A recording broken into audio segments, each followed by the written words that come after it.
ജീവിത ശബ്ദരേഖ ആകാശവാണി കൊച്ചി FM 35-ാം വാർഷികത്തോടനുബന്ധിച്ച് തയ്യാറാക്കിയ പ്രത്യേക പരിപാടി.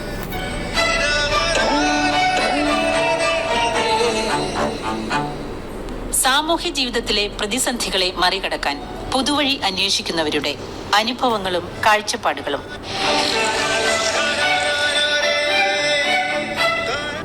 നിർവഹണം ബാലനാരായണൻ.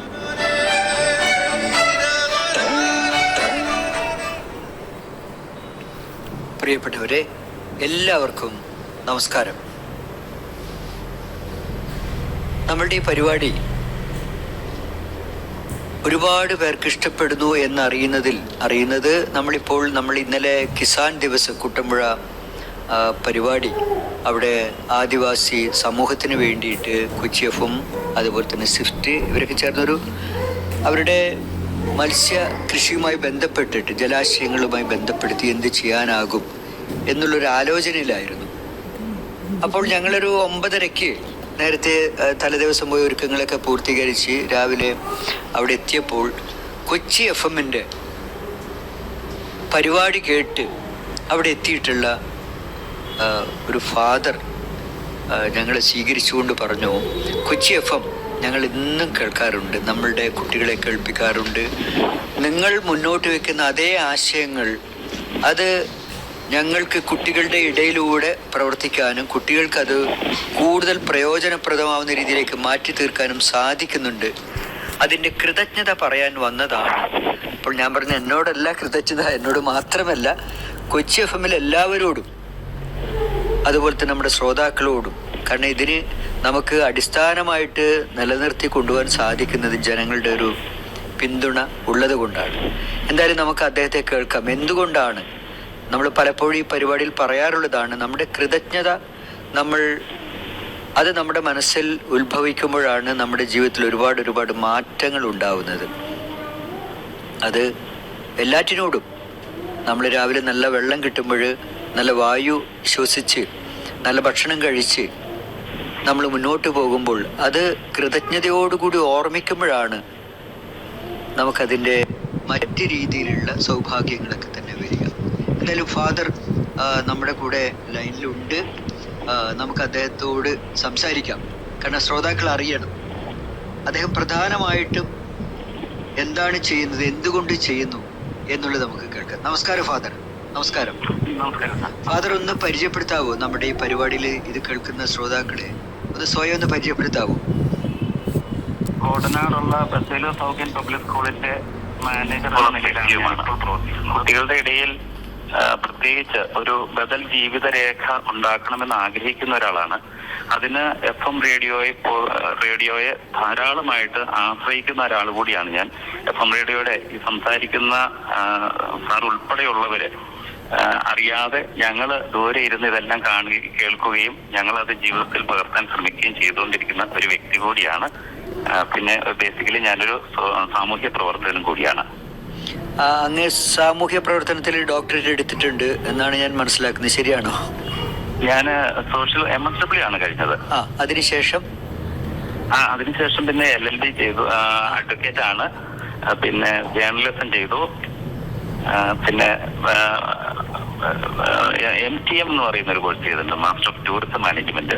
ഇപ്പോൾ ഞാൻ ചെയ്തുകൊണ്ടിരിക്കുന്നത് കുട്ടികളുടെ കൂടെ പഠിക്കുന്ന മോണ്ടിസോറി ട്രെയിനിങ്ങിന്റെ ഒരു കോഴ്സ് ചെയ്തുകൊണ്ടിരിക്കുകയാണ്. അത് ശരി. നിരന്തരം പഠിച്ചുകൊണ്ടിരിക്കുക, അത് സമൂഹത്തിൽ പ്രയോഗിക്കുക. പ്രത്യേകിച്ച് ഒരു സ്കൂളിലെ കുട്ടികളെ മുൻനിർത്തിക്കൊണ്ട് അവരുടെ വ്യക്തിത്വ രൂപീകരണത്തിൽ നല്ല ക്ലാസ് റൂമിലെ പഠനം മാത്രമല്ല സാമൂഹ്യ പഠനവും കൂടി അങ്ങ് ഒരു കാഴ്ചപ്പാടിന്റെ ഭാഗമായിട്ട് രൂപപ്പെടുത്തിയെടുത്ത്. അതുകൊണ്ടാണല്ലോ ഒരു സ്കൂളിലെ കുട്ടികളെ തെങ്ങ് കയറാൻ പഠിപ്പിക്കുക. അത് വ്യായാമത്തിൻ്റെയും അതുപോലെ തന്നെ നമ്മുടെ വരുമാനം നേടാനുള്ളതും അതുപോലെ തന്നെ ഒരു ആത്മവിശ്വാസം ഉണ്ടാക്കുന്ന രീതിയിലേക്കും ഒക്കെ അത് വളർത്തിയെടുക്കാൻ സാധിക്കുക. അതുമാത്രമല്ല മണ്ണിൽ കളിക്കാൻ അനുവദിക്കുക, അതുപോലെ തന്നെ കൃഷിയിൽ അവരെ ഉൾപ്പെടുത്തുക. അങ്ങനെ നിരന്തരം ഒരുപാട് ചെറുധാന്യങ്ങളുടെ കൃഷിയുമായി ബന്ധപ്പെടുത്തി അവരെ ചില കാര്യങ്ങൾ ചെയ്യാൻ പരിശീലിപ്പിക്കുക. ചാമയുടെ കഞ്ഞി വെച്ച് അത് അവരെ രുചിക്കാൻ, കഞ്ഞി അവരെ കൊണ്ട് തന്നെ ഉണ്ടാക്കി കഴിക്കാനുള്ള ഒരു സാഹചര്യം ഒരുക്കി കൊടുക്കുക. എങ്ങനെയാണ് സ്റ്റൗ അല്ലെങ്കിൽ എങ്ങനെയാണ് അടുപ്പ്, അതെങ്ങനെയാണ് എന്നൊക്കെ അറിയുമ്പോഴാണ്, ഒരുപക്ഷെ ഇതൊക്കെ ചെയ്യുമ്പോഴായിരിക്കാം കുട്ടികൾക്ക് കുട്ടികളുടെ വീട്ടിലെ അമ്മമാരോട് അല്ലെങ്കിൽ അച്ഛനോട്, ആരാണോ പാചകം ചെയ്യുന്നത് അവരോട് ഒരു ബഹുമാനമൊക്കെ ഉണ്ടാവുക. ഇങ്ങനെ ഞാൻ ഫാദറിനോട് സംസാരിച്ചപ്പോൾ, ഇന്നലെ കിസാൻ ദിവസം നടക്കുമ്പോൾ ഫാദർ യാദൃശികമായിട്ട് ഞങ്ങൾ നമുക്ക് അവിടെ വന്ന് അങ്ങയുടെ സാന്നിധ്യവും കൊണ്ടും അനുഗ്രഹം കൊണ്ടൊക്കെ തന്നെ പരിപാടി വളരെ നന്നായി. അപ്പോഴാണ് ഇതിനെക്കുറിച്ച് ഞങ്ങൾ കൂടുതൽ അങ്ങ് എന്താണ് ചെയ്യുന്നത് അറിഞ്ഞപ്പോഴാണ് കൊച്ചി എഫുമായിട്ട് ബന്ധപ്പെട്ട് വളരെ അടുത്ത ഒരു ബന്ധമാണ് ഉള്ളത് എന്ന് മനസ്സിലാക്കിയത്. അപ്പോൾ അത് നമ്മുടെ സമൂഹം അറിയണം. ഫാദറിനെ പോലുള്ളവർ ചെയ്യുന്ന കാര്യങ്ങൾക്ക് ഒരു പിന്തുണ കൂടി നമുക്ക് ആവശ്യമാണ്. ഇല്ലെങ്കിൽ ചിലപ്പോൾ നമുക്കൊക്കെ അനുഭവമുണ്ട്, പല സ്കൂളുകളിലെയും അധ്യാപകർ പറയും കുട്ടികളൊന്ന് മണ്ണിൽ കളിക്കാൻ അനുവദിച്ചു കഴിഞ്ഞാൽ വഴക്ക് പറയുന്ന ചിലപ്പോൾ രക്ഷിതാക്കൾ ഉണ്ട് എന്ന് പറയുന്നുണ്ട്. ഫാദർക്ക് ചിലപ്പോൾ അങ്ങനെയുള്ള അനുഭവങ്ങൾ ഒരുപക്ഷെ ഉണ്ടാവില്ല. ഇവിടെയൊക്കെ നഗരങ്ങളിലൊക്കെ തന്നെ കുട്ടികൾ മണ്ണിൽ ചവിട്ടരുത്, അതുപോലെ തന്നെ മണ്ണിൽ തൊടരുത് മണ്ണുമായിട്ട്. അപ്പോൾ ഫാദർ അവിടെ ചെയ്യുന്ന ഇതുപോലുള്ള വളരെ വ്യത്യസ്തമായിട്ടുള്ള പരിപാടികളെ കുറിച്ചിട്ടൊന്ന് നമ്മുടെ ശ്രോതാക്കളോടൊന്ന് അതെന്തുകൊണ്ട്, അത് എങ്ങനെയാണ് എന്നൊക്കെ ഒന്ന് പറഞ്ഞാൽ ഒരുപാട് പേർക്ക് അതുകൊണ്ട് പ്രചോദനമാവും എന്നാണ് ഞാൻ വിശ്വസിക്കുന്നത്. ഞങ്ങളിവിടെ ശ്രമിക്കുന്നത് അധ്യാപകരും അതിന് നേതൃത്വം നൽകുന്നവരും മാതാപിതാക്കളും ഉൾപ്പെടെ PTA ഉൾപ്പെടെയുള്ള ആളുകൾ ശ്രമിക്കുന്നത് കുട്ടികൾക്ക് ഒരു ബദൽ ജീവിത പാഠം നൽകുന്നതിന് വേണ്ടിയിട്ടാണ്. യഥാർത്ഥത്തിൽ കുട്ടികളെ നിലനിൽപ്പിന് പ്രാപ്തരാക്കുക എന്നുള്ളതാണ് ഞങ്ങളുടെ ഒരു ലക്ഷ്യം. അതോടൊപ്പം വിജയവും പരാജയവും അവർ പഠിക്കണം എന്നുള്ളതാണ്. ഞങ്ങൾ ചെയ്ത ഒരു കാര്യം, കൃഷിപാഠത്തിന്റെ 3ാം ഘട്ടം ഇപ്പം ഈ പ്രാവശ്യം നമ്മൾ 2 മാസം മുമ്പ് ചെയ്തു. ഈ സ്കൂളിനോട് ചേർന്നുള്ള അപ്പുറത്തുള്ള പറമ്പില് കപ്പ കൃഷി തുടങ്ങി വെച്ചു. അതില് കുട്ടികള് രാവിലെ വന്നിട്ട് സ്കൂൾ ടൈമിന് മുമ്പ് തന്നെ കുട്ടികൾ സ്കൂളിലെത്തി. കുട്ടികളെല്ലാവരും തൂമ്പ പിടിച്ച് ആദ്യം അവരുടേതായ രീതിയിൽ കപ്പയ്ക്ക് വാരം മാറി, അതിനുശേഷം കപ്പ നടുകയും ചെയ്തു. അത് ഒരു പരീക്ഷണം എന്നുള്ള രീതിയിൽ അത്രയും ചെയ്തു എന്നേ ഉള്ളൂ. അതിനെ തുടർന്ന് ഭംഗിയായിട്ട് അത് മറ്റ് ജോലിക്കാരെ കൊണ്ട് അത് ചെയ്യിച്ചു എന്നുള്ളത് വേറൊരു കാര്യമാണ്. പക്ഷേ എല്ലാ ആഴ്ചയും കുട്ടികൾ അവിടെ പോവുകയും അതിന്റെ ചുവട്ടിൽ പുല്ല് പറിക്കുകയും ഒക്കെ ചെയ്യുന്നുണ്ട്. ഇത് 3ാം ഘട്ടമാണ്. അതിന് തൊട്ട് മുൻപ് നമ്മൾ ചെയ്തത് മില്ലറ്റ് കൃഷി, ചെറുധാന്യങ്ങളുടെ ഒരു കൃഷി നടത്തി. ചെറുധാന്യങ്ങളൊക്കെ വളർന്നു വരുന്നു. ഞാൻ വിജയവും പരാജയവും എന്ന് പറഞ്ഞത് ഇതുകൂടി ബന്ധപ്പെടുത്തിക്കൊണ്ടാണ്. മില്ലറ്റ് കൃഷി ഒരു പരാജയമാണ് യഥാർത്ഥത്തിൽ. ഞങ്ങൾക്ക് ഇവിടെ വെള്ളത്തിന്റെ ഒരു പ്രശ്നമുണ്ട്, അതിന് സാഹചര്യങ്ങൾ ഒരുങ്ങുന്നില്ല. അപ്പൊ ഒരു കർഷകൻ ഒരു കൃഷി പരാജയപ്പെടുമ്പോൾ എന്താ സംഭവിക്കുന്നതെന്നുള്ളത് തിരിച്ചറിയാൻ ഇപ്പൊ ഞങ്ങളുടെ കുട്ടികൾ പഠിക്കുകയാണ്. കഴിഞ്ഞ പ്രാവശ്യം ഞങ്ങൾ നടത്തിയത് നെൽകൃഷിയാണ്. നെല്ലെല്ലാം വളർന്നു വന്നു. ഏറ്റവും ഒടുവിൽ വിളവെടുക്കേണ്ട സമയം വന്നപ്പോൾ നമുക്ക് വെള്ളം ഇല്ലാതായി പോയി. നെൽച്ചെടിയുടെ അങ്ങറ്റം വരെ വന്നെങ്കിലും ഞങ്ങൾക്ക് വളരെ കുറച്ച് വിളവേ കിട്ടിയുള്ളൂ. കുട്ടികൾ അതിൽ നിന്ന് മനസ്സിലാക്കിയ ഒരു കാര്യമുണ്ട്.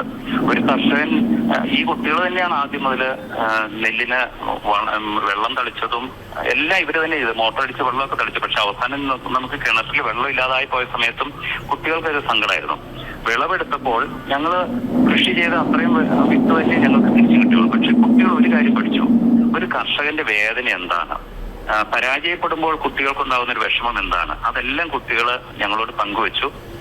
അതോടൊപ്പം സന്തോഷത്തോടെ പറയട്ടെ, ഇവിടുത്തെ 300 കുട്ടികളിൽ KG ക്ലാസ്സിലുള്ളവർ ബാക്കി വെച്ചു 1ാം ക്ലാസ് മുതൽ 10 വരെയുള്ള കുട്ടികൾ എല്ലാവരും ഈ നെല്ല് കൊയ്തെടുത്ത സമയത്ത് 4 കുട്ടികളുടെ കൈകൾ മുറിയുകയും ചെയ്തു. അപ്പൊ എനിക്കതൊരു ചെറിയ ഭയമായിരുന്നു. പക്ഷെ മാതാപിതാക്കള് വളരെ സന്തോഷത്തോടെ തന്നെ പറഞ്ഞു, അത് അവരുടെ കയ്യിലൊരു മുറിവുണ്ടായി എന്നുള്ളതല്ല, അത് അവർ പഠിച്ചു എന്നുള്ളതാണ് അവർക്ക് കിട്ടിയ വലിയൊരു അനുഭവം. അതുപോലെ തന്നെ ആദ്യം സൂചിപ്പിച്ച പോലെ ഞങ്ങള് തെങ്ങ് കയറാൻ വേണ്ടിയിട്ട് കുട്ടികളെ പഠിപ്പിക്കുകയാണ്. എങ്ങനെയാണ് ഒരു തെങ്ങിൽ കയറാൻ പറ്റുന്നത്, അല്ലെങ്കിൽ മരങ്ങളിൽ കയറാൻ പറ്റുന്നത്. അതുപോലെ ഇവിടെ ചെണ്ടുമല്ലിയുടെ ഒരു കൃഷി നടത്തുകയുണ്ടായി. ചെണ്ടുമല്ലി കൃഷി നടത്തി ഗ്രാമപഞ്ചായത്തുമായിട്ട് ചേർന്ന് കൃഷി വകുപ്പുമായിട്ട് ചേർന്നാണ് നടത്തിയത്. അതിലും കഴിഞ്ഞ ഓണക്കാലത്ത് അത് വളരെ ഭംഗിയായിട്ട് ചെയ്യാൻ നമ്മളെ കൊണ്ട് സാധിച്ചു. അതോടൊപ്പം ഞങ്ങള് കുട്ടികള് മൃഗങ്ങളെ പരിപാലിക്കുന്ന കാര്യത്തില് ഇവിടെ അടുത്തുള്ള മൃഗങ്ങളെ പ്രദർശിപ്പിക്കുന്ന ചില മേളകൾ വന്നപ്പോൾ അവിടെ പോവുകയും 8 9 ക്ലാസ്സിലുള്ള കുട്ടികൾ അവരുടെ ലക്ഷ്യത്തെക്കുറിച്ച് ചോദിച്ചിട്ട് ചിലർ വെറ്റിനറി ഡോക്ടർമാരാവണമെന്ന് ആഗ്രഹിച്ചവരുണ്ട്. അവരോട് നിർബന്ധമായിട്ട് പറഞ്ഞു നിങ്ങൾ അടുത്തുള്ള ഏതെങ്കിലും ഒരു ഫാമിൽ പോകണം, ചാണകം കൈകൊണ്ട് എടുക്കാൻ പഠിക്കണം എന്ന് പറയുകയുണ്ടായി. കുട്ടികൾ അത് സന്തോഷത്തോടെയാണ് അത് സ്വീകരിച്ചതെന്നാണ് ഞാൻ കരുതുന്നത്. അതുപോലെ തന്നെ ചെറിയ കുട്ടികൾ മണ്ണിൽ കളിക്കാൻ നമ്മൾ വിടുന്നുണ്ട്. എല്ലാ ദിവസവും ഇവിടെ 2:45 ക്ലാസ് തീരും. ഇപ്പൊ വലിയ വെയിലില്ലാത്ത സമയങ്ങളിലെല്ലാം ഇതുവരെയുള്ള സമയത്ത് 5 മണി വരെയുള്ള സമയം സ്കൂളിൽ നിൽക്കുന്ന കുട്ടികൾക്ക് ഗ്രൗണ്ടിൽ കളിക്കാനുള്ള ഒരു അനുവാദം കൊടുത്തിട്ടുണ്ട്. അത് നിർബന്ധമായി ഞങ്ങൾ തുടങ്ങി വെച്ചതാണ്. അവർക്കൊരു പ്രതിരോധ ശേഷി ഉണ്ടാകും. അവർക്ക് ഇപ്പൊ വീട്ടിൽ പോയാൽ അയൽവക്കത്ത് പോലും കുട്ടികളെ കളിക്കാൻ വിടാൻ ഭയപ്പെടുന്ന ഒരു സമൂഹമാണ് ഇപ്പോൾ ഉള്ളത്. അവർ സുരക്ഷിതമായ സ്ഥലത്ത് തന്നെ കളിക്കാനുള്ള സൗകര്യങ്ങൾ ഉണ്ടാക്കി കൊടുക്കുന്നുണ്ട്. അതുപോലെ നേരത്തെ സൂചിപ്പിച്ചല്ലേ, ധാന്യങ്ങൾ കഞ്ഞി വെക്കാൻ കുട്ടികളെ പഠിപ്പിച്ചു. അതൊരു പ്രധാനപ്പെട്ട കാര്യമായിരുന്നു. അതിന് ഒരു കാരണമുണ്ടായി. 8ാം ക്ലാസ്സിലെ ഒരു പെൺകുട്ടി അവളൊരു ദിവസം രാവിലെ ഇവിടെ വന്നു കഴിഞ്ഞപ്പോൾ തലയിറങ്ങി വീണു. ഉടനെ ആശുപത്രി കൊണ്ടുപോയി. തിരിച്ചു കൊണ്ടുവന്ന് ഇവിടെ വന്നു കഴിഞ്ഞപ്പോൾ പ്രിൻസിപ്പൽ പറഞ്ഞൊരു കാര്യം, കഴിഞ്ഞ 2 ആഴ്ചക്കിടയിൽ 4 പേർക്ക് ഇതേ അനുഭവം ഉണ്ടായി. അന്വേഷിച്ചപ്പോഴാണ് മനസ്സിലാകുന്നത് വീട്ടില് അമ്മയ്ക്ക് എന്തെങ്കിലും ഒരു വയ്യായ്ക വന്നാൽ അല്ലെങ്കിൽ ഭക്ഷണം ഉണ്ടാക്കാൻ ഒരു തടസ്സം നേരിട്ടാൽ കുട്ടികൾ ഒന്നും കഴിക്കാതെ വീട്ടിൽ പോരും, അല്ലെങ്കിൽ ഒരു ചെറിയ പഴമോ എന്തെങ്കിലും കഴിച്ചിട്ട് പോരും. അവർക്ക് പിടിച്ചു നിൽക്കാൻ പറ്റുന്നില്ല.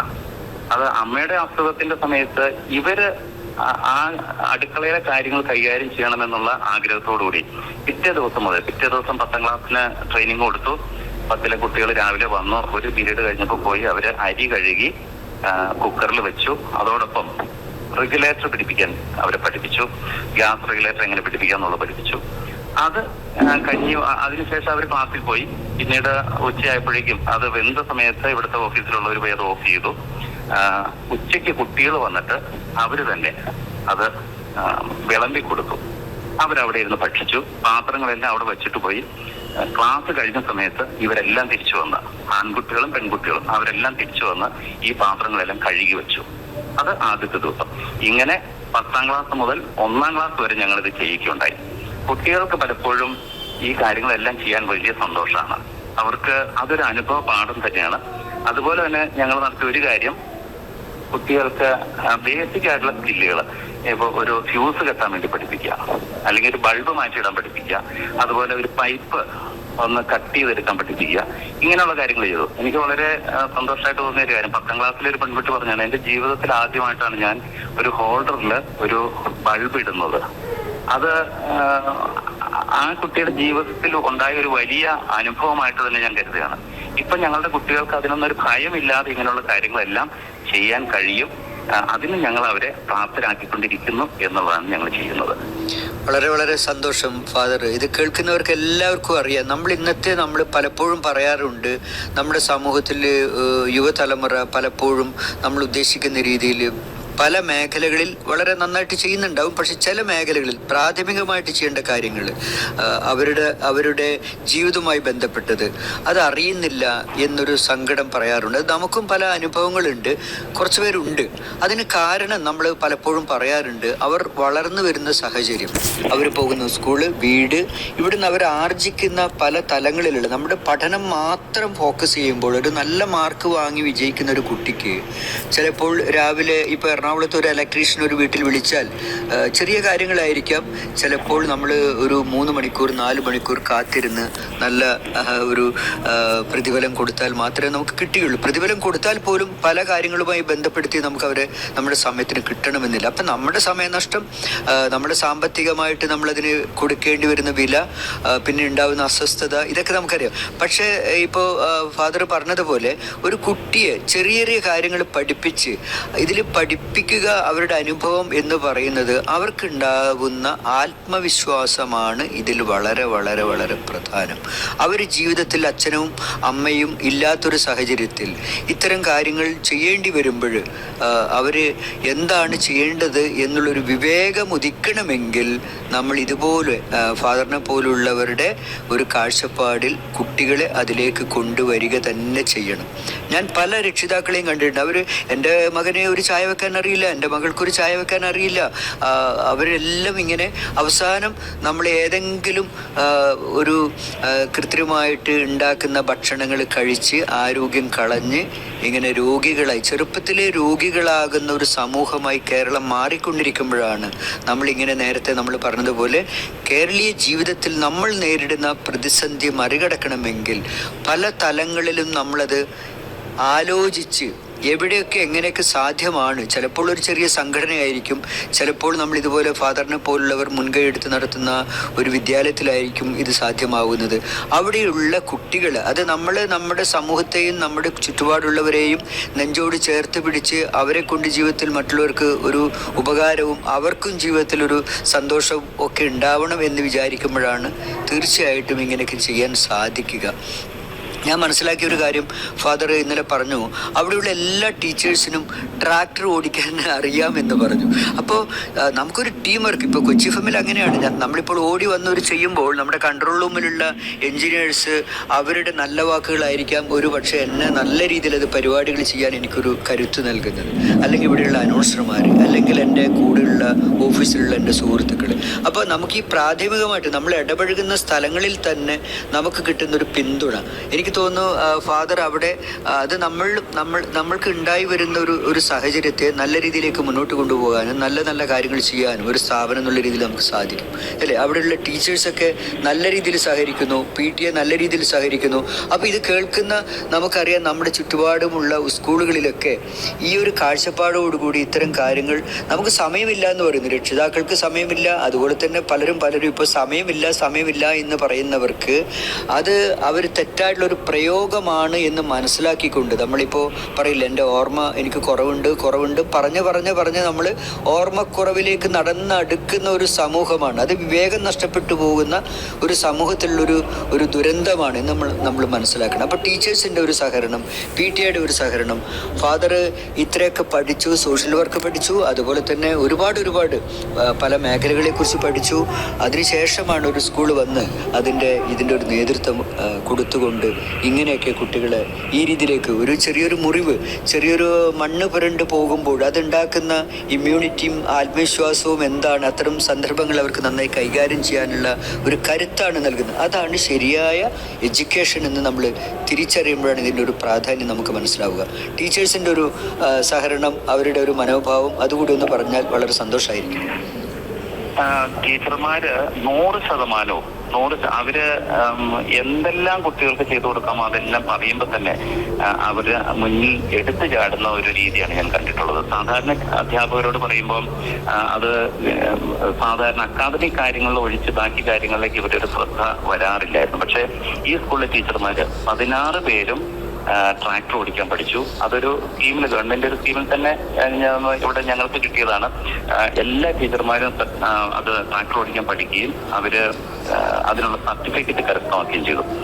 അവരിലുണ്ടായൊരു കോൺഫിഡൻസ് കൊണ്ട്, ഒരു ഗ്രാമപ്രദേശ സ്കൂളാണ്, അവിടുത്തെ അധ്യാപകർക്ക് ടീച്ചർമാർക്കൊക്കെ വരുമാനമൊക്കെ വളരെ കുറവാണ്, അവരുടെ അത്യാവശ്യം കാര്യങ്ങളൊക്കെ നടന്നു പോകുന്നു എന്നുള്ളതിനപ്പുറത്തേക്കൊന്നും ഉണ്ടായിരുന്നില്ല. പ്രായമായ ടീച്ചർമാരിൽ പറഞ്ഞൊരു കാര്യം, ഞങ്ങളുടെ ജീവിതത്തിൽ ഏറ്റവും വലിയൊരു ആഗ്രഹമായിരുന്നു കാർ ഓടിക്കുക എന്നുള്ളത്. ഇത് ഞങ്ങൾ എന്തായാലും ഇതിന് ശേഷം ഒരു കാർ വാങ്ങണമെന്ന് ആഗ്രഹിക്കുന്നുണ്ട് എന്ന് പറയുന്നുണ്ട്. സമൂഹത്തിനൊരു കോൺഫിഡൻസ് കൊടുക്കാൻ സാധിച്ചു എന്നുള്ളതാണ്. ഒരു കാര്യം ഇതിന്റെ കൂടെ ചേർത്ത് പറയാനുള്ളത്, ഞങ്ങൾ ഇവിടെ നടത്തിയൊരു ഭക്ഷ്യമേളയുണ്ട്. അതിൽ ടീച്ചർമാരുടെ തന്നെ ഒരു സജഷൻ വന്നിരുന്നതാണ്, വീട്ടിൽ ഉപയോഗിച്ചതിന് ശേഷം ബാക്കി വെക്കുന്ന ഭക്ഷണം കൊണ്ട് എന്തുണ്ടാക്കാൻ കഴിയും. അങ്ങനെ ഒരു മേള നടത്തിയപ്പോൾ ഇവിടുത്തെ 300 കുട്ടികളിൽ ഏതാണ്ട് ഒരു 200ഓളം പേര് പിറ്റേ ദിവസം വ്യത്യസ്തമായ സാധനങ്ങൾ ഉണ്ടാക്കി കൊണ്ടുവന്നു. വീട്ടില് ബാക്കിയിരുന്ന ഇഡ്ഡലി പൊടിച്ച് അത് ഉപ്പുമാവാക്കി കൊണ്ടുവന്നവരുണ്ട്, പിന്നെ പുട്ട് പൊടിച്ച് ഉപ്പുമാവാക്കി കൊണ്ടുവന്നവരുണ്ട്, ചോറ് കൊണ്ട് വിഭവങ്ങൾ ഉണ്ടാക്കി കൊണ്ടുവന്നവരുണ്ട്. ഇതെല്ലാം കുട്ടികളെ ഈ വേസ്റ്റിൽ നിന്ന് ഒരു കാരണവശാലും ഭക്ഷണം പദാർത്ഥങ്ങൾ കളയരുത് എന്നുള്ളൊരു നിർദ്ദേശം അത് അവർ പാലിക്കുന്നുമുണ്ട്. പലപ്പോഴും ബാക്കി വരുന്ന എടുത്ത് കളയുന്ന ഒരു സാഹചര്യത്തിൽ ഇവിടുന്ന് തന്നെ നിർദ്ദേശം കൊടുത്തു, നിങ്ങൾ ഇതെല്ലാം ഉണ്ടാക്കാൻ പഠിക്കണം, രുചികരമായി ഉണ്ടാക്കണം, നിങ്ങൾ കഴിക്കണം എന്ന് പറഞ്ഞു. അങ്ങനെ കുട്ടികൾ ചെയ്യുകയുണ്ടായി. അതുപോലെ തന്നെ ഇവിടെ ഉമിക്കരി അതെ, ഞാനത് ചോദിക്കാനിരിക്കുകയായിരുന്നു. കാരണം എന്തറിയോ, എന്തായാലും അവിടുത്തെ കുട്ടികളെ കാണുമ്പോൾ ആ ഒരു പാൽ പുഞ്ചിരി എന്ന് നമ്മൾ പറയുന്നത് അല്ലേ, അത് നമുക്ക് അനുഭവിക്കാൻ സാധിക്കും. ഇന്ന് നമ്മൾ പണം കൊടുത്ത് വാങ്ങിക്കുന്ന പലതും നമ്മുടെ പല്ലിന് കേടുവരുത്തുന്നതാണ്, ആരോഗ്യ പ്രശ്നങ്ങൾ ഉണ്ടാക്കുന്നതാണ്. അവിടെയാണ് ഉമിക്കിരി എന്ന് പറയുമ്പോൾ അത് നമുക്ക് തീർച്ചയായിട്ടും നെല്ലുമായിട്ടും ഇങ്ങനെ ഒരു നല്ലൊരു കാര്യം ചെയ്യുമ്പോൾ ഒരുപാട് നല്ല നല്ല നല്ല പല പല കാര്യങ്ങൾ അതിൻ്റെ കൂടെ നമുക്ക് അനുഭവിച്ചറിയാൻ സാധിക്കും. തെറ്റായ കാര്യങ്ങളാണെങ്കിൽ അതിൻ്റെ തെറ്റുകളുടെ ഒരു നിരന്തരം അതിൻ്റെ അനുഭവങ്ങളാണ് നമുക്കുണ്ടാവുക, അതിൻ്റെ ദുരന്തങ്ങളും ഉണ്ടാവും. അതാണിപ്പോൾ നമ്മൾ സമൂഹത്തിൽ അനുഭവിക്കുന്നത്. അതുകൊണ്ടാണ് ഒരു സ്കൂൾ അധികൃതർ ചേർന്നുകൊണ്ട് ഉമിക്കരി കൊണ്ട് പല്ല് തേപ്പിക്കാനുള്ള ഒരു ശ്രമം തുടങ്ങുക എന്ന് പറയുന്നത് തന്നെ വളരെ വളരെ പ്രതീക്ഷ നൽകുന്നതാണ്. നമ്മുടെ ശാസ്ത്രീയ പഠനത്തിൻ്റെയും ശാസ്ത്രീയ മാർക്കറ്റിങ്ങിൻ്റെ ഒക്കെ ഭാഗമായിട്ട് ഇന്ന് നമ്മുടെ ചുറ്റുപാടുള്ളവരെ കൊള്ളയടിക്കാനും ആരോഗ്യ പ്രശ്നങ്ങൾ ഉണ്ടാക്കാനും ഇടയാക്കി തീർക്കുന്നുണ്ടെങ്കിൽ അത് തീർച്ചയായിട്ടും നമ്മൾ തിരിച്ചറിയേണ്ടത്, ശാസ്ത്രീയത എന്ന് പറയുന്നത് തീർച്ചയായിട്ടും നമുക്ക് നന്മയ്ക്ക് വേണ്ടിയിട്ടായിരിക്കണം. അത് കൊള്ളയടിക്കാനുള്ളത് ആവരുത്, അത് രോഗം വരുത്തുന്നത്, അതിനുള്ളൊരു സാഹചര്യം സൃഷ്ടിക്കുന്നത് ആവരുത് എന്ന് നമുക്ക് ഒരു തിരിച്ചറിവ് ഉണ്ടാകുമ്പോഴാണ് ഇതിൻ്റെ ഒരു പ്രാധാന്യം. നമ്മുടെ പൂർവികർ നേരത്തെ നമ്മൾ ഈ ചെറുധാന്യങ്ങളെ കുറിച്ച് പറയുമ്പോൾ നമ്മൾ പറയും, നമുക്കിത് വലിയൊരു പാഠമാണ്. കേരളത്തിൻ്റെ ഒരു ഭക്ഷണ സംസ്കാരം മാറി നമ്മുടെ കുട്ടികളൊക്കെ രോഗികളായി തീരുന്നതിന് ഒരു കാരണം പരമ്പരാഗത ഭക്ഷണം ഇവിടെ പ്രാദേശികമായിട്ടുണ്ടായിരുന്ന നമ്മുടെ ഭക്ഷ്യവിഭവങ്ങൾ തിരസ്കരിച്ചുകൊണ്ട് നമ്മൾ ഈ പരസ്യത്തിൻ്റെയും അതുപോലെ തന്നെ ചില ശാസ്ത്രീയ അത് ചിലർ മിസ്യൂസ് ചെയ്തതിൻ്റെയും, അങ്ങനെ തന്നെ ഞാൻ പറയും, ശാസ്ത്രീയതയ്ക്ക് ഒരിക്കലും ഞാൻ എതിരല്ല, പക്ഷെ നമ്മൾ എതിരല്ല. പക്ഷേ അതിൻ്റെ അതൊരു മാർക്കറ്റിങ്ങിൻ്റെ, അതൊരു കച്ചവടത്തിൻ്റെ, അത് ചൂഷണത്തിൻ്റെ ഭാഗമായി തീരുമ്പോഴാണ് നമുക്കതൊരു പ്രശ്നമായി തീരുന്നത്. ഒരു ഉദാഹരണമാണ് കേരളത്തിലെ ഈ പണ്ട് നമ്മുടെ കുട്ടികളെല്ലാം റാഗി കുറുക്ക് കഴിച്ച് വളർന്നിരുന്ന ഒരു സാഹചര്യത്തിൽ ഏത് പാവപ്പെട്ടവനും ഏത് ഉയർന്നവരും കഴിച്ചിരുന്ന ആ ഒരു ഭക്ഷണം മാറി കൃത്രിമ ഭക്ഷണം എന്നാണോ നമ്മൾക്ക് വന്നു തുടങ്ങിയത്, അന്ന് മുതൽ തന്നെയാണ് അവരുടെ സ്വഭാവ വൈകല്യം, ആരോഗ്യത്തിൽ പ്രശ്നങ്ങൾ അതിങ്ങനെ നമുക്ക് അനുഭവിച്ചു തുടങ്ങിയത്. അങ്ങനെ നമ്മൾ സമൂഹത്തെ പഠിക്കുകയാണെങ്കിൽ നമുക്ക് തീർച്ചയായിട്ടും വിവേകമുണ്ടാവും. നമ്മൾക്ക് കുട്ടികൾക്ക് ഈ എത്രയോ രോഗം വരുത്തുന്ന ഒരുപാട് കൃത്രിമ ഈ ദന്ത ശുദ്ധീകരണത്തിന് നമ്മൾ ഉപയോഗിക്കുന്ന അതിൻ്റെ ഒരു അപകടം നമ്മൾ തിരിച്ചറിയാൻ സാധിക്കുകയുള്ളൂ. പറഞ്ഞോളൂ ഫാദർ. അപ്പൊ കുട്ടികള് ഉമിക്കരി ഇവിടെ പാകപ്പെടുത്തി എടുക്കുകയും അതോടൊപ്പം ഇവിടുത്തെ മുഴുവൻ കുട്ടികളും സ്കൂളിൽ വെച്ച് തന്നെ ഉമിക്കരി കൊണ്ട് പല്ല് തേക്കാൻ വേണ്ടിയിട്ട് അവരെ പരിശീലിപ്പിച്ചെടുക്കുകയും കുറച്ചു പേരൊക്കെ ചെയ്യുന്നുണ്ടെന്ന് അവർ പറഞ്ഞു. എങ്കിൽ പോലും ഇത് കണ്ടിട്ടില്ലാത്ത കുട്ടികളും ഈ കൂട്ടത്തിലുണ്ട്. അവരത് ചെയ്തത് തീർച്ചയായിട്ടും അവരുടെ ജീവിതത്തിൽ നമ്മൾ അതുപോലെ തന്നെ സോപ്പ് ഉണ്ടാക്കി കൊടുക്കാൻ വേണ്ടിയിട്ട് ഇവിടെ നമ്മൾ അതിനുള്ള ഒരു ശ്രമം നടത്തിക്കൊണ്ടിരിക്കുകയാണ്. കുട്ടികൾക്ക് ആവശ്യമുള്ള സോപ്പുകൾ കുട്ടികൾ തന്നെ ഉണ്ടാക്കി ഇവിടെ എടുക്കണം. അതിനുള്ള എല്ലാ കാര്യങ്ങളും ചെയ്തു വെച്ചിട്ടുണ്ട്. കുട്ടികൾ ഇങ്ങനെയുള്ള കാര്യങ്ങളിൽ പങ്കാളികളാവുകയും അവരുടെ ജീവിതത്തിന് ആവശ്യമായിട്ടുള്ളത് അവര് സമാജത്തിൽ ഉൽപ്പന്നങ്ങളാക്കി എടുത്ത് ഉപയോഗിക്കുക എന്നുള്ളൊരു ലക്ഷ്യം. അതുപോലെ തന്നെ ഇവിടെ ഒരു പേപ്പർ ബാഗ് നിർമ്മാണം നടത്തി. എനിക്ക് വലിയ സന്തോഷം തോന്നിയത് കുട്ടികൾ തന്നെ പേപ്പർ ബാഗ് നിർമ്മിച്ചിട്ട്, ഇതൊരു ജംഗ്ഷനിലുള്ള ഒരു സ്കൂളാണ്, ഈ ജംഗ്ഷനിലുള്ള എല്ലാ കടകളിലും കൊണ്ടുപോയി 5 പേപ്പർ ബാഗുകൾ അവർ കൊടുത്തു, ഞങ്ങൾ ഉണ്ടാക്കിയതാണെന്ന് പറഞ്ഞിട്ട്. ഇതിന്റെ ഒരു സമൂഹത്തോടുള്ള ഒരു പ്രതിബദ്ധി കുട്ടികൾക്ക് ഇപ്പോഴേ മനസ്സിലാക്കി കൊടുക്കാൻ വേണ്ടിയിട്ട് ഞങ്ങൾ പ്രത്യേകമായിട്ട് ശ്രദ്ധിക്കുന്നു. അതുപോലെ അന്തർദേശീയ വയോജന ദിനത്തിന് എല്ലാ കുട്ടികളോടും പറഞ്ഞയച്ചിരുന്നതാണ്. അവരുടെ വീട്ടിൽ പോയി അവരുടെ വല്യപ്പച്ചന്മാരുടെ കൂടെ നിന്ന് അവർക്കൊരു മുത്തം കൊടുത്ത് അതിന്റെ ഒരു ഫോട്ടോ സ്കൂളിലേക്ക് അയക്കണം, വാട്സപ്പിൽ അയക്കണം എന്ന് പറഞ്ഞു. അത് ഒരു വലിയ അനുഭവമായിരുന്നു ഞങ്ങളുടെ കുട്ടികൾക്ക്. അതുപോലെ ഒരു അമ്മ കരഞ്ഞുകൊണ്ട് വന്ന് പറഞ്ഞൊരു കാര്യമുണ്ട്. ലോക പിതൃദിനത്തിൽ അത് ഒരു സൺഡേ ആയിരുന്നു, സർപ്രൈസ് ആയിട്ട് കുട്ടികൾക്ക് കൊടുക്കാൻ വേണ്ടി കുട്ടികളെ കൊണ്ട് തന്നെ ഞങ്ങളൊരു പോസ്റ്റ് കാർഡ് ഉണ്ടാക്കിച്ചു. എന്നിട്ട് പറഞ്ഞു ഞായറാഴ്ച രാവിലെ അച്ഛൻ്റെ അടുത്ത് കൊണ്ട് ഇത് കൊടുക്കണമെന്ന് പറഞ്ഞു. ഈ അമ്മ അതിനുശേഷമുള്ള തിങ്കളാഴ്ച സ്കൂളിൽ വന്നിട്ട് പറയായിരുന്നു, എന്റെ ഭർത്താവ് കുഞ്ഞിന്റെ പിതാവ് കുഞ്ഞിനെ കെട്ടിപ്പിടിച്ച് ഒരു ഉമ്മ കൊടുക്കുന്നത് ഞാൻ ആദ്യമായിട്ട് അന്നാണ് കണ്ടത്. പലപ്പോഴും തിരക്കിലൊക്കെ ആയിരിക്കും, ഓരോരുത്തരുടെ സ്വഭാവ രീതി വെച്ചിട്ടായിരിക്കും. പക്ഷേ ആ കുഞ്ഞിനും ആ പിതാവിനും തമ്മിലുള്ള ഒരു ബന്ധം, കുട്ടി കൊണ്ടുപോകുന്ന പിതാവിന് ഇന്ന് എന്റെ പിതാവിന്റെ ദിവസമാണെന്ന് പറഞ്ഞ് ഇത് കൊടുക്കുകയും അത് പൂർണ്ണ അർത്ഥത്തിൽ ആ പിതാവ് വാങ്ങിച്ച് ആ കൊച്ചിനെ കെട്ടിപ്പിടിച്ച്, ഞാൻ മനസ്സിലാക്കുന്ന അവർ കെട്ടിപ്പിടിച്ച് കരയുന്ന ഒരു സാഹചര്യം ഉണ്ടായി. ഇതെല്ലാം കുട്ടികളെ മാതാപിതാക്കളുമായിട്ടൊരു ബന്ധം അവർക്ക് ഉറപ്പിച്ചെടുക്കുവാനും അവരോടുള്ള കടപ്പാടുകൾ അവരെ ഓർമ്മിപ്പിക്കാനുള്ള ഒരു ശ്രമമാണ് ഞങ്ങൾ നടത്തുന്നത്. അതുപോലെ ഞങ്ങൾ ചെയ്തത് അന്നമൂട്ടി കൈകൾക്ക് ആദരവ് എന്ന ഒരു കാര്യം ഇവിടെ ചെയ്തു. 4-5 കർഷകരെ ഇവിടെ വിളിച്ചു വരുത്തി കുട്ടികൾ തന്നെ അവരെ ആദരിച്ചു. അതിലെനിക്ക് വലിയ ആഗ്രഹമുണ്ടായിരുന്നു. ഒരു വെറും സാധാരണ കർഷകൻ, ചെറിയ വസ്ത്രങ്ങൾ മാത്രം ധരിച്ച് കൃഷിക്ക് പോകുന്ന ഒരാളെ ഇവിടെ കൊണ്ടുവരണം എന്നെ കൊണ്ട് സാധിച്ചില്ല എന്നുള്ളൊരു സങ്കടമാണ്. പക്ഷെ അതിന്റെ പടങ്ങൾ ഉൾപ്പെടെ കുട്ടികളെ കാണിച്ചു കൊടുത്തു. അതും അവർക്ക് അവരുടെ ജീവിതത്തിൽ ഒരു വലിയ അനുഭവമായിരുന്നു എന്നുള്ളതും ഞാൻ ഇതിന്റെ കൂടെ പറയുകയാണ്. അതായത് ഇത് കേൾക്കുന്ന തീർച്ചയായും നമ്മുടെ ശ്രോതാക്കൾക്ക് ഉണ്ടാകുന്ന ഒരു സന്തോഷം, പ്രതീക്ഷ. കാരണം നമ്മുടെ സമൂഹത്തിൽ ഇന്ന് നമ്മൾ മാധ്യമങ്ങളിലൂടെ പോകുമ്പോൾ നമുക്കറിയാം, നമ്മൾ പല പല വാർത്തകളും കണ്ട് അല്ലെങ്കിൽ പല തെറ്റായിട്ടുള്ള പല പ്രവണതകളും കണ്ട് ദുഃഖിക്കുന്ന ഒരുപാട് പേരുണ്ട്. നമ്മുടെ ലോക റേഡിയോ ദിനത്തിൽ വന്ന ശ്രോതാക്കൾ പറഞ്ഞിട്ടുള്ളത്, ഞങ്ങൾ എന്തുകൊണ്ട് ആകാശവാണി ഇഷ്ടപ്പെടുന്നു. അതായത് പലരും എന്നോട് പറയുകയുണ്ടായി. അതിൽ എൻ്റെ ഒരു സുഹൃത്ത് പറഞ്ഞു, അവർ പറയുകയാണ്, ഞങ്ങൾക്ക് ഒരു സന്തോഷം തോന്നിയ ഒരു കാര്യം, ഞാൻ കൊച്ചി FM-ൻ്റെ ശ്രോതാവാണ് എന്ന് പറയുന്നതിൽ അഭിമാനിക്കുന്ന ഒരുപാട് പേരെ അവിടെ കണ്ടു. അത് നമുക്കുണ്ടാകുന്ന ഒരു സന്തോഷം. കാരണം ഞാൻ കൊച്ചി FM-ൻ്റെ ശ്രോതാവാണ്, അത് അഭിമാനത്തോടു കൂടി പറയുന്നു. ഈ ഫാദറും എന്നോട് ഇന്നലെ പറഞ്ഞു, ഞാൻ കൊച്ചി FM കേൾക്കാറുണ്ട്, അത് കേൾക്കുന്നത് അവരുടെ നന്മ കൊണ്ടാണ് എന്നുകൂടി ഞാൻ എപ്പോഴും ചേർത്ത് പറയാറുണ്ട്. ഫാദർ ഇത്രയൊക്കെ ചെയ്യുമ്പോഴാണ് നമ്മൾ ചെയ്യുന്നത്. അതായത് നമ്മൾ സമൂഹത്തിന് വേണ്ടി എന്തെങ്കിലുമൊക്കെ ചെയ്യുന്നവർ അതിൻ്റെ പരിമിതികളും സാധ്യതകളും മനസ്സിലാക്കി വരുമ്പോഴാണ് ഒരു മനസ്സിലാക്കപ്പെടൽ എന്ന് പറയുന്ന ഒരു തലത്തിലാണ് നമുക്ക് നല്ല സൗഹൃദങ്ങളും നല്ല സാധ്യതകളൊക്കെ വികസിപ്പിക്കാനും ഒക്കെ നമുക്ക് അവസരങ്ങൾ ഉണ്ടാവുന്നത്. നമ്മളെപ്പോഴും പഠിച്ചും തൊഴിച്ചും ഒക്കെ കഴിയുന്നത് ഒരു ആനയുടെ പ്രശ്നം എന്താണെന്ന് ഇത്രയും കാലമായിട്ട് മലയാളികൾക്ക് സംസാരിച്ചും മാധ്യമങ്ങൾ ചർച്ച ചെയ്തിട്ട് നമുക്ക് രൂപപ്പെടുത്തിയെടുക്കാൻ സാധിക്കുന്നില്ല. നമ്മൾ എന്തുകൊണ്ട് മലിനജലം കുടിക്കേണ്ടി വരുന്നു എന്നുള്ളത് സംസാരിച്ചൊരു ധാരണ എത്താൻ നമുക്ക്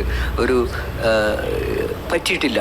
അതുപോലെ നമ്മൾ എന്തുകൊണ്ട് വിഷമുള്ള ഭക്ഷണം കഴിക്കുന്നു, എന്തുകൊണ്ട് നമ്മുടെ കൊച്ചുകുട്ടികൾ ഈ രീതിയിലേക്ക് നമ്മൾക്ക് മാറ്റിയെടുക്കാൻ നമുക്ക് സാധിക്കുന്നില്ല. അത് ഫാദർ അത് ചിന്തിച്ചു. അതുകൊണ്ടാണ് മക്കൾക്ക് ഇങ്ങനെ ഈ ഒരു അനുഭവം കൊടുക്കാൻ സാധിച്ചിട്ടുള്ളത്. ഫാദർ പൊതുവായിട്ട് ഈ വിദ്യാലയത്തിലൂടെ മുന്നോട്ട് വെക്കാൻ ഉള്ളൊരു കാഴ്ചപ്പാട് നമ്മുടെ ഒരു സമകാലീന അവസ്ഥയിൽ അതുകൂടി ഒന്ന് പറഞ്ഞാൽ വളരെ വളരെ നന്നായിരിക്കും. ഞാൻ ആദ്യം സൂചിപ്പിച്ചതുപോലെ ഇവർക്ക് നഷ്ടപ്പെട്ടു പോകുന്നത് അവരിലേക്ക് എത്തിക്കുക. ഇപ്പൊ ഈ ദിവസങ്ങളിൽ പ്ലാൻ ചെയ്തുകൊണ്ടിരിക്കുന്നത് ഞങ്ങൾക്കൊരു മോരുംവെള്ള ദിവസം ആചരിക്കണമെന്ന് പ്ലാൻ ചെയ്തുകൊണ്ടിരിക്കുകയാണ്. കുട്ടികൾക്ക് ഈ സ്കൂളിൽ നിന്ന് തന്നെ ഈ വെള്ളം, കൊക്കക്കോള പോലുള്ള അല്ലെങ്കിൽ മറ്റ് പാനീയങ്ങൾക്ക് പകരമായിട്ട് ഇവർക്ക് ഇവിടെ മോരുംവെള്ളം തയ്യാറാക്കി അവരെ ഒരു ദിവസം ഒന്ന് കുടിപ്പിക്കുകയും ഇഷ്ടമുള്ളവർക്ക് എല്ലാ ദിവസവും കഴിയുമെങ്കിൽ ആവശ്യമുള്ളവർക്ക് ഇവിടെ നിന്ന് അത് കൊടുക്കാനുള്ള ഒരു സാഹചര്യം ഉണ്ടാക്കണം എന്ന് ആഗ്രഹിക്കുന്നുണ്ട്. അതുപോലെ തന്നെ മറ്റൊരു കാര്യം ആഗ്രഹിക്കുന്നത്, കുട്ടികൾക്ക് ഒരു 5 കോഴിക്കുഞ്ഞുങ്ങളെ കൊടുത്തുവിട്ട് അവരുടെ വീട്ടിൽ വളർത്താനുള്ള ഒരു സാഹചര്യം. അവർ വൈകുന്നേരം വീട്ടിൽ പോയി അതിനെ ഒന്ന് വളർത്തിയെടുക്കുക. പലപ്പോഴും മൊബൈൽ ഫോൺ പോലുള്ള അതിലൊക്കെ അഡിക്ഷൻ ആവുന്നതൊന്ന് ഒഴിവാക്കാൻ ആ തരത്തിൽ കൂടി അവരെ ഒന്ന് ട്രെയിൻ ചെയ്തെടുക്കണം എന്ന് ആഗ്രഹിക്കുന്നുണ്ട്. ഗ്രേറ്റ് എന്നേ പറയാൻ പറ്റുള്ളൂ.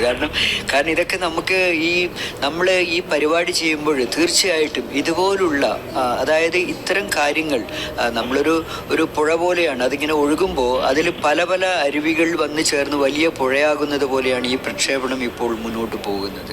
കാരണം ഇത് കേട്ടിട്ട് തീർച്ചയായിട്ടും ഞാൻ സമയം നമ്മുടെ ഒരു പരിമിതി ഉള്ളതുകൊണ്ട് വിട്ടുപോകാതിരിക്കാൻ തീർച്ചയായിട്ടും ഫാദറിൻ്റെ നമ്പർ, വിളിക്കാനുള്ള നമ്പർ അത് നിർത്തി ഒന്ന് പറയണം. നമ്മുടെ ശ്രോതാക്കൾക്ക് എഴുതിയെടുക്കണം. തീർച്ചയായിട്ടും അവരുമായിട്ടൊക്കെ സംസാരിക്കാനുള്ള ഒരു അവസരമാവും. ധാരാളം പേർ വിളിക്കും, ഒരുപാട് പേര് വിളിക്കും, അതിൽ യാതൊരു സംശയമില്ല.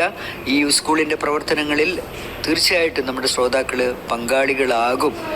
ആകാശവാണി കേൾക്കുക മാത്രമല്ല, അത് നമ്മുടെ സമൂഹത്തിൽ എങ്ങനെയൊക്കെ നമുക്ക് ചേർന്ന് നിന്നുകൊണ്ട് നമുക്ക് ചെയ്യാൻ സാധിക്കാത്ത കാര്യങ്ങൾ അത് ചെയ്യുന്നവരോട് ഒരു കരുത്ത് കൊടുക്കാൻ പറ്റുന്ന രീതിയിലേക്ക് നമുക്ക് തീർച്ചയായിട്ടും നമുക്ക് ആയിത്തീരാൻ സാധിക്കും. എന്തായാലും നമ്പർ ഒന്ന് പറഞ്ഞുകൊള്ളൂ ഫാദർ. 94 96 45 59 52. ഒന്നുകൂടി പറഞ്ഞോളൂ ഫാദർ.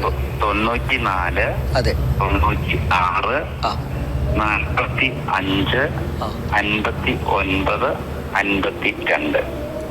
പ്രിയപ്പെട്ട ശ്രോതാക്കളെ, അതെ അതെ നമ്പർ ഒന്ന്. തീർച്ചയായും FM റേഡിയോയുടെ ഒത്തിരി സ്നേഹവും നന്ദി അറിയിക്കുന്നു. നിങ്ങളൊക്കെ ഈ റേഡിയോ ഞാൻ ഇന്നലെ സൂചിപ്പിച്ചില്ല, എനിക്ക് 3 റേഡിയോയുടെ ഉടമസ്ഥനാണ് ഞാൻ. എനിക്ക് TV ഒട്ടില്ലാതാനും. അപ്പോൾ ഈ FM റേഡിയോയൊക്കെ കേൾക്കുന്നതിൽ നിന്നാണ് ഈ ആശയങ്ങളൊക്കെ ഞങ്ങൾക്ക് കിട്ടിയിട്ടുള്ളത്.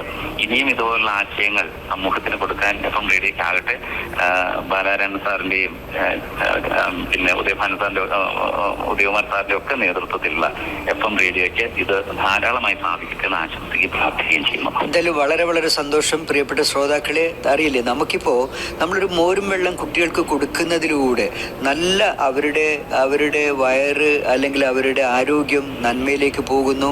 നമ്മുടെ കർഷകർക്ക് ഒരു താങ്ങാവുന്നു. വീട്ടിലുള്ള ഉൽപ്പന്നങ്ങൾ കൂടുതൽ വൈവിധ്യത്തോടുകൂടി മൂല്യവർദ്ധിത രീതിയിൽ നമുക്ക് ഉപയോഗിക്കാൻ സാധിക്കുന്നു. ഒപ്പം തന്നെ നമ്മൾ പുറമേ നിന്നുള്ള കൃത്രിമ പാനീയങ്ങൾ വാങ്ങിച്ച് കഴിക്കുന്ന സ്വഭാവത്തിൽ നിന്ന് നമുക്ക് മോചിതരാവാനും സാധിക്കുന്നു. കൃത്രിമ പാനീയങ്ങൾ കഴിച്ച് അവരാണ് കൂടുതൽ മറ്റു രീതിയിലുള്ള തെറ്റായിട്ടുള്ള പല പ്രവണതകൾക്കും പിന്നീട് പോകുന്നത് എന്നുകൂടി മനസ്സിലാക്കുമ്പോഴാണ് ഫാദറൊക്കെ ചെയ്യുന്ന ഈ ഒരു മഹത്തായിട്ടുള്ള ഇത് മാത്രം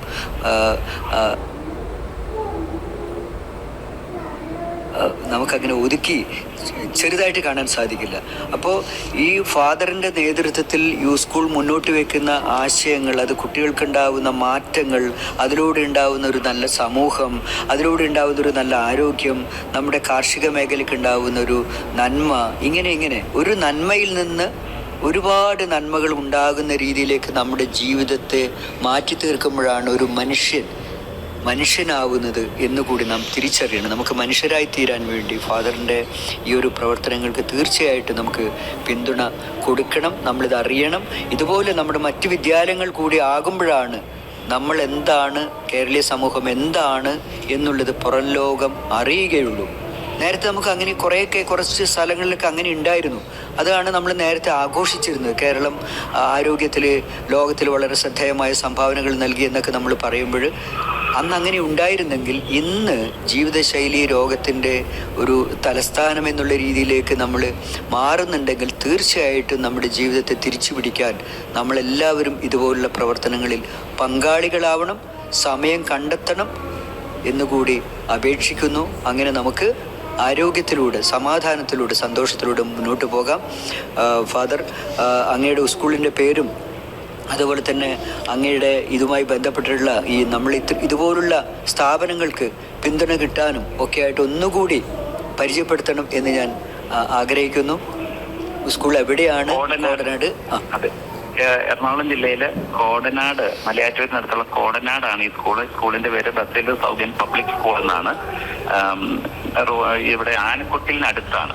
ഏതെങ്കിലും സമയത്ത് പ്രിയപ്പെട്ട ആകാശവാണിയുടെ ശ്രോതാക്കള് ഇതുവഴി വരുമ്പോൾ ഈ സ്കൂൾ സന്ദർശിക്കാൻ പ്രത്യേകമായിട്ട് സ്വാഗതം ചെയ്യുന്നു. ഏത് സമയത്തും ഈ സ്കൂളിലേക്ക് കടന്നു വരാം. ഇത് പൊതുവിന്റെ ഒരു സ്കൂളാണ് എന്നുകൂടി ഞാൻ ഈ സമയത്ത് അറിയിക്കുകയാണ്. കുട്ടികൾക്ക് മാത്രമല്ല, അതെ, നന്ദി ഫാദർ. നമ്മുടെ പൊതുസമൂഹം തീർച്ചയായിട്ടും അവിടെ പോവുകയും ഇത് പഠിക്കുകയും അത് നമ്മൾ ഇടപഴകുന്ന സ്ഥലങ്ങളിലൊക്കെ തന്നെ ഇതെങ്ങനെ നമുക്ക് കൂടുതൽ ഫലപ്രദമായിട്ട് നമ്മളെല്ലാവരും പരസ്പരം ചേരുമ്പോഴാണ് നമുക്കതിൽ എന്തെങ്കിലും അപാകതകളുണ്ട് തിരുത്തി കൂടുതൽ ശക്തിപ്പെടുത്തി മുന്നോട്ട് പോകാൻ നമുക്ക് സാധിക്കുക. സമയപരിമിതി മൂലമാണ്. വേറൊരിക്കൽ തീർച്ചയായിട്ടും ഫാദർ നമ്മുടെ കൂടെ ഉണ്ടാവണം, നമുക്ക് സംസാരിക്കണം. നന്ദി, നമസ്കാരം. ഇതിൻ്റെ സാങ്കേതിക എല്ലാ കാര്യങ്ങളും നമുക്ക് ഞാൻ നേരത്തെ പറഞ്ഞതുപോലെ നമ്മൾ ഇവിടെ ഒരുപാട് തിരക്കുകൾക്കിടയിലൊക്കെ തന്നെ നമ്മൾ ഓടി വന്ന് ചെയ്യുമ്പോൾ നമുക്ക് പിന്തുണയുമായി എല്ലാ സഹായങ്ങളും ചെയ്തിരുന്ന നമ്മുടെ കൺട്രോൾ റൂമിലെ TN രാജേഷ്, അതുപോലെ തന്നെ രാധാകൃഷ്ണൻ പിള്ള, നമ്മുടെ അനൗൺസർ സുചിത്ര മാഡം, എല്ലാവർക്കും നമുക്ക് നന്ദി പറഞ്ഞുകൊണ്ട് ഇന്നത്തെ പരിപാടി ഇവിടെ അവസാനിപ്പിക്കാം. നന്ദി, നമസ്കാരം. നമസ്കാരം ഫാദർ. നന്ദി.